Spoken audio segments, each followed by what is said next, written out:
Jadi memang ini peristiwa yang untuk kami juga terus terang ini pukulan ya, karena memang di saat kita sedang memperbaiki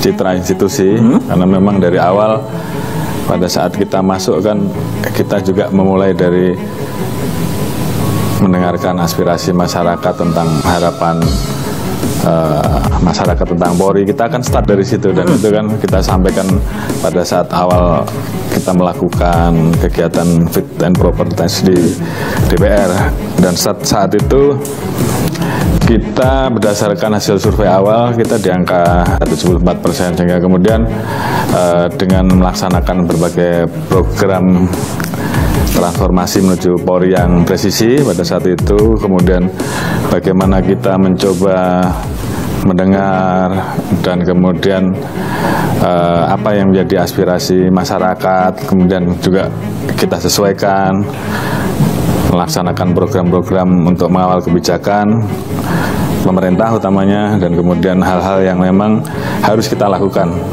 sesuai dengan harapan masyarakat.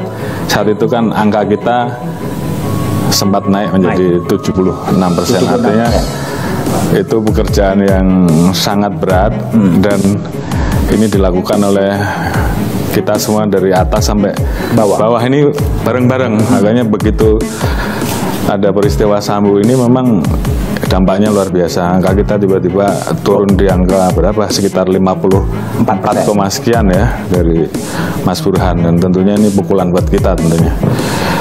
Jadi inilah yang kemudian tentunya menjadi tekad kita untuk betul-betul bisa menuntaskan. Memang awalnya agak sulit karena memang di awal-awal Saudara FS ini kan menceritakan peristiwa skenario yang terjadi di Duren 3 itu kan peristiwa tembak-menembak, dan itu disampaikan ke banyak orang, termasuk saya. Ya, pada saat itu saya tanyakan kepada yang bersangkutan, kamu jujur kamu terlibat atau tidak? Saya tanyakan 2 kali, saya tanyakan, saya sampaikan karena saya akan proses ini sesuai dengan fakta. Jadi kalau kira-kira peristiwanya tidak seperti itu, ceritakan. Tapi kalau memang seperti itu, nanti akan kita lihat pembuktiannya sesuai dengan fakta. Memang kemudian banyak muncul informasi-informasi kejanggalan ya, apalagi pada saat kemudian meledak dari keluarga almarhum Joshua di Jambi, karena waktu itu dilarang untuk dimakamkan secara kedinasan, dan itu kemudian semakin membesar, sehingga kemudian kita putuskan saat itu untuk membentuk tim sus. Ya, tim sus itu kita libatkan para pejabat utama Polri yang memang langsung saya libatkan Wakapolri, Pak Irwasum, dan Kabar Eskrim dan Kabid, serta beberapa tim ya yang terlibat yang memiliki integritas. Saat awal kita minta untuk Sambo kita nonaktifkan, karena kami juga mendapatkan informasi-informasi bahwa ada kesulitan dari tim sus pada itu untuk bisa bekerja dengan baik.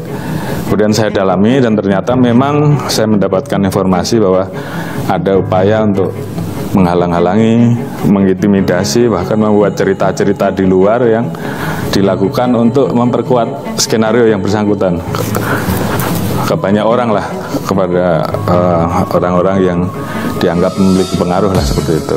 Sehingga kemudian kita putuskan untuk kita nonaktifkan. Kemudian kita lihat bahwa penyidik pun saat itu sempat takut.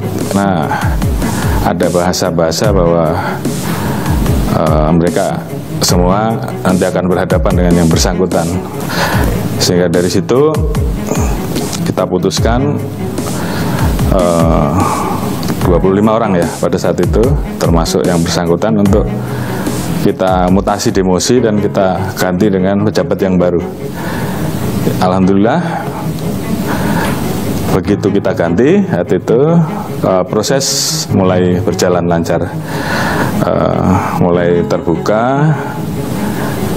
Kemudian kejanggalan-kejanggalan yang pada saat itu kita dapat itu mulai bisa terjawab. Utamanya memang saat itu kita mulai start dari masalah perkenaan ataupun temuan balistik di TKP yang berbeda dengan apa yang dia sampaikan. Dalam perjalanannya memang butuh waktu, Mas. Butuh waktu. Saudara Richard yang sempat saya panggil juga ditanyakan, dan dia pada saat itu menjelaskan, memperkuat skenario-nya saudara FS. Pada saat itu setelah kita copot beberapa orang, kita mutasi, kemudian kita tempatkan di tempat khusus 18 orang. Richard kemudian merubah keterangan. Itu Richard saya panggil lagi di hadapan tim sus ya. Dia menjelaskan bahwa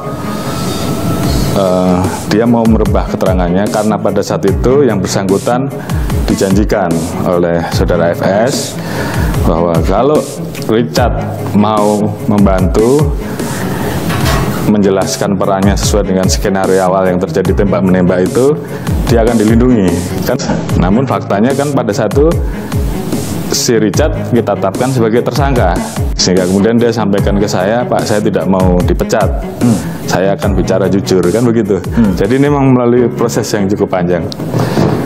Dari situ kemudian dia membuka awal bahwa saat itu dia melihat FS memegang senjata dan menyerahkan ke dia. Tapi berikutnya saya minta untuk didalami lagi. Yang bersangkutan kemudian menjadi lebih tenang, kita serahkan kepada tim pada saat itu. Kemudian dia menulis tentang kronologisnya secara lebih lengkap. Nah, di situ kita kemudian mendapatkan gambaran bahwa peristiwa yang terjadi bukan tembak menembak, tapi lebih kepada Richard menembak yang didahului dengan adanya peristiwa di Saguling ya. Ada informasi dari Ibu PC kepada FS yang terus kemudian saat itu si Richard dipanggil, ditanya apakah yang bersangkutan siap untuk membantu. Karena saat itu FS menyampaikan bahwa saya ingin bunuh Richard, saya ingin bunuh Joshua. Si Richard, saya siap, kalau kamu siap, kamu saya lindungi. Kira-kira begitulah. Sehingga kemudian dengan keyakinannya dia itulah, dia tetap mempertahankan. Berubah pada saat kemudian Richard kemudian ditetapkan tersangka. Nah, itu yang kemudian membuka tabir, yang lain kemudian mulai merubah keterangannya, dan akhirnya kasus ini bisa terungkap. Ini juga tidak mudah karena memang di awal ada CCTV yang kita butuhkan, CCTV di tempat satpam yang waktu itu juga kemudian hilang. Akhirnya pada saat saya memimpin rapat pada saat itu dengan tim sus, saya tanya, saya interogasi dari Polres Jakarta Selatan, kemudian dari Propam. Di saat itu muncul pengakuan bahwa yang mengambil CCTV itu adalah saudara I, begitu kan, atas perintah dari saudara H dan saudara A. Dari situ mulai terbongkar, hingga waktu itu kita minta untuk didalami. Jadi memang saat itu saya sudah sempat bertanya seperti yang tadi saya sampaikan. Bahkan dia menyampaikan, dia bersumpah kan. Beberapa kali saya tanyakan, termasuk terakhir pada saat Richard sudah mulai berubah keterangannya, saya panggil, saya minta untuk dipanggil. Sebelumnya dihubungi dengan telepon oleh anggota kita, loudspeaker. Dia jelaskan bahwa dia masih tidak mau mengakui. Sampai datang di tempat saya tanya sekali lagi, dia masih bertahan bahwa memang begitu faktanya, kata dia. Sehingga kemudian dari keterangan-keterangan yang ada, dari persesuaian, akhirnya pada saat selesai dia dipatsuskan. Pada saat itu dipatsuskan, 2 hari kemudian dia mengakui perbuatan. Jadi memang memang bahasa dia namanya juga mencoba untuk bertahan gitu. Ya, berkat kerja keras dari tim semuanya, termasuk bagaimana kita berusaha untuk membongkar kasus ini seterang-terangnya, ya alhamdulillah semuanya kemudian bisa terungkap. Kasus ini kan betul-betul membuat marwah Polri jadi jatuh. Jadi yang kita lakukan saat ini adalah sesuai dengan arahan Bapak Presiden, ceritakan, buka fakta sebenarnya, tidak ada yang ditutupi. Jadi ya kita lakukan, bahwa kita proses tegas siapapun itu yang terlibat. Saat ini sudah kita tetapkan 5 tersangka, ya, dan 3 adalah anggota polisi, FS, kemudian si RE, dan kemudian satu lagi R, ya, itu kita tetapkan. Kemudian yang obstrak saat ini kita proses 7 orang kalau tidak salah. Ada yang berpangkat FS sendiri, bintang 1 juga ada, terus yang berpangkat kombes juga ada. Artinya semua yang terlibat di situ kita proses. Kemudian kan kita periksa ada kurang lebih hampir 100, ya, 97 lah kurang lebih. Di situ kan kemudian kita pilih mana yang melanggar kode etik, mana yang di bawah tekanan, mana yang sebenarnya kena prank. Tapi kan juga ada aturan-aturan di kita kan yang seharusnya dia mengklarifikasi atau paling tidak menolak perintah atasan kan.